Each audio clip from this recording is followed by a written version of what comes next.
Happening right now, First Alert Chief Meteorologist Wes White tracking some pop-up showers and storms and also developments in the Gulf. Will this system impact our weather? I'll let you know. On these First Alert weather days, heat and humidity a big problem, and it could hit you before you even know it. The tips, the warning signs Birmingham firefighters want you to be looking out for as we endure these next couple of scorchers.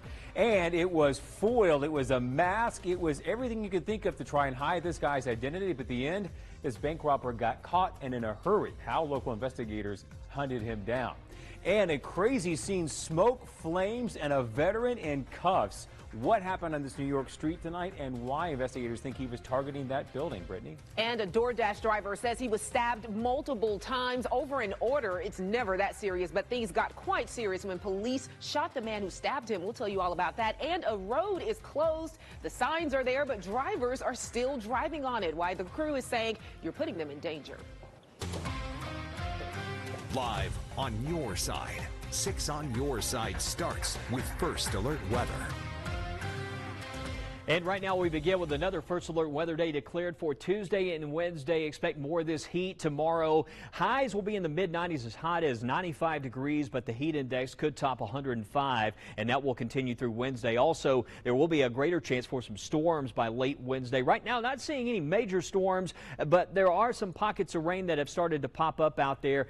There was a lightning producer that's moving south into Marion County. That storm has weakened some, but it's helping to cool things off here, bring a little bit of relief because Marion County, those areas north and west, that's where we're seeing some of those extremes with respect to the heat index. And you can see some little pop-ups around Birmingham. And it looks like a couple of strikes there. So just stay weather alert for the possibility of an isolated storm. Current heat index levels in the triple-digit range, as hot as 106 right now is what it feels like over in Tuscaloosa. But as we move ahead tomorrow, expect a few isolated afternoon storms. We're going to be tracking that system in the tropics and also talking more about the storm threat coming up for Wednesday in weather every 6 minutes. All right, thanks, Wes. Breaking 6 on your side. We've learned that a Jefferson County Sheriff's deputy is accused of assaulting an inmate at the county jail. Deputies say 24-year-old Nicholas Chaz Austin has been placed on administrative leave. Investigators are calling this an ongoing investigation.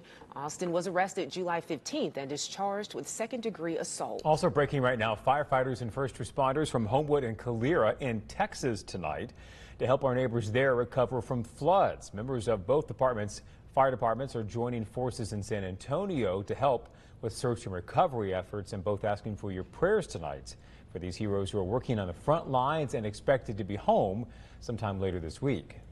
Breaking right now, a couple of road projects could impact your commute. Starting tomorrow around 9 a.m., AlDOT will perform bridge inspections on I-65 southbound and northbound bridges over Wisteria Drive. That's near the Highway 31 exit. Crews will close one lane in each direction, and they hope to have this work wrapped up by 1:30.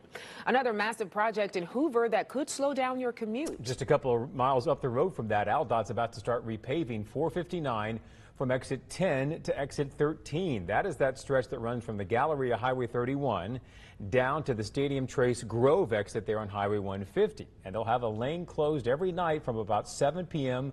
to 6 a.m. And this work is going to last for a while. I'm talking until the spring of next year. All of this to try and work ahead of that new exit 9 they're going to build on 459. Once this gets done, they'll begin work on that in the spring. Well, breaking right now, the state health department confirming 28 cases of cyclospora in Alabama, and across the country 7,000 cases have either been confirmed or are under investigation. Now, this parasite can cause an illness that lasts for weeks with severe explosive diarrhea. This comes as the FDA stepped back from an earlier statement that indicated the presence of cyclospora in lettuce from Taylor Farms. The FDA now says the detection it reported over the weekend was a false positive, and that the parasite has not been identified in test samples to this point. Taylor Farms says the agency has apologized, but over the weekend, the company recalled all of its lettuce. Breaking for you right now, gas prices heading back in the wrong direction, up now that the renewed conflict in Iran has gotten a lot hotter. So have your prices. AAA says we're now paying about $3.63 a gallon on average, up from $3.49 just 1 week week ago, about 14 cents difference if you want to do the math there. The national average, though, is now up to right at $4 a gallon, and U.S. oil reserves now at their lowest point since 1983. Also breaking right now, the U.S. sending more aircraft to the Mideast. They're going to relocate some of these fighter jets and air refuelers to bases in Israel coming from Europe. That is including more of those tankers. All of this after President Trump got a briefing last week on options that would intensify the war with Iran. The U.S. military has also just identified the 2 service members who were killed in that attack on the base in Jordan over the weekend. On the left is Private Isabella Gonzalez from Texas, just 19 years old. On the right is First Lieutenant Tyler Feehan of Hawaii, just 25. A 3rd service member killed Sunday in northern Iraq while troops were disposing of an Iranian drone.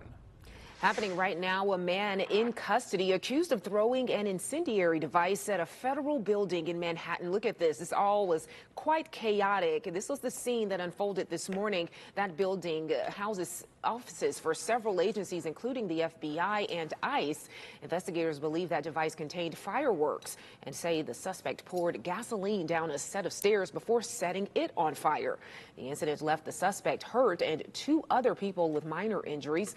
One witness describes what that scene was like. So first I heard what sounded like shots. So I look at the window. I didn't have my phone at that time, and I see smoke. So I see this guy throwing what looked like little canisters, and it was just smoke. And then he grabs, I don't know, a bunch of those canisters and just walked in front of the building, threw them out, and set it on fire. The FBI says its Joint Terrorism Task Force is investigating this situation. We're following more breaking news tonight, and we're on your side with the WBRC Safety Check as we get ready for more first alert weather days because of the heat and humidity. And so Birmingham Fire and Rescue want to remind you to stay proactive beating the heat. Don't just react, be proactive ahead of this. But they're expecting calls for heat illnesses to increase. Your reporter Bria Chapman is live on your side, breaking down everything you need to know and hopefully staying cool herself, Bria.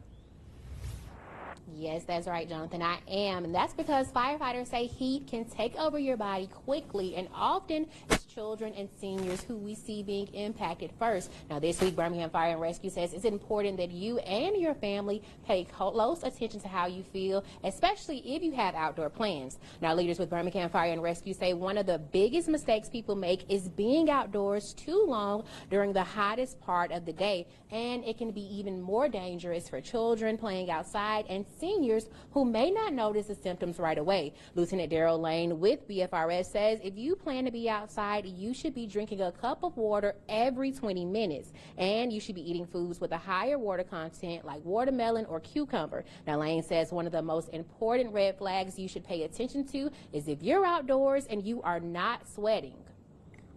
One of the most important things you can do, if you notice that you have stopped sweating, that's a sign that you need to go in.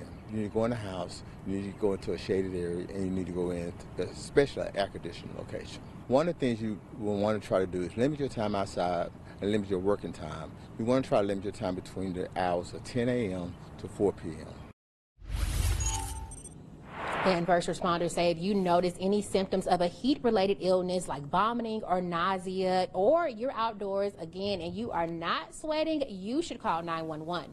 Your reporter live tonight in Birmingham, I'm Bria Chapman, WBRC 6 News on your side.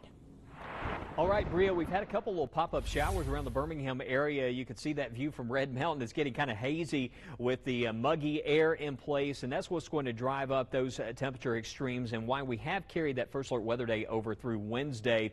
We're seeing a heat advisory that has been extended through Tuesday, and also what we're going to be watching for by Wednesday late, a front's going to move in. It will bring some relief and back the temperatures off a few degrees, but it will also bring a risk for some stronger thunderstorms. We need to watch Wednesday night. That's actually the next big thing for us, I think, to watch. The tropical system, that's going to stay to the south of us. But those heat advisories will continue through Tuesday from the National Weather Service. And again, be ready Wednesday. We'll see more of those extremes. But the thing is, the heat dome across Alabama, that's helping to keep this system well south. And the tropical impacts will be limited to the immediate coast there, it seems like, far south Alabama, as what may soon become tropical storm Bertha passes by nearby to the south. But we will be talking, and listen, those gusts are not 195. We need to fix that. I don't know why that popped up, but we do have some winds of 35 miles per hour with this. But we'll be talking more about the tropical storm, and also I'll have updates on the extended 10-day forecast coming up.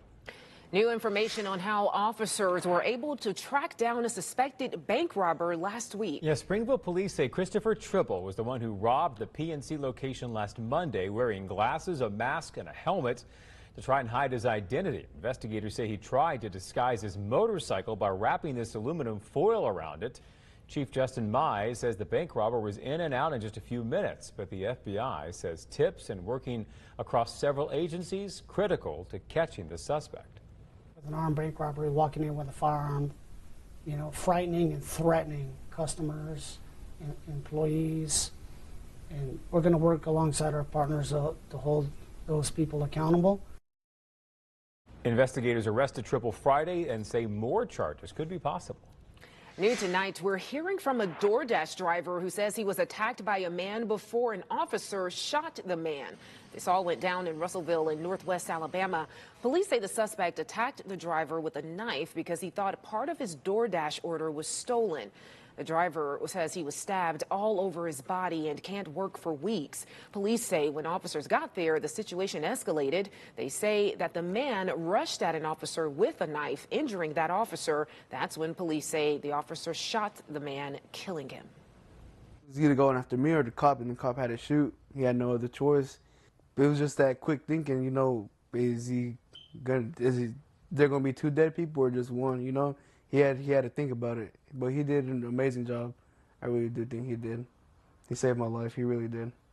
That injured officer was treated and released from the hospital. A brand new bypass in Pickens County, not open yet, but drivers, they're using it anyway. Why the sheriff says this is an accident waiting to happen. After closures and layoffs at the Valley Post, a new restaurant getting ready to move in. What's coming, when it will open, and how many jobs it could bring.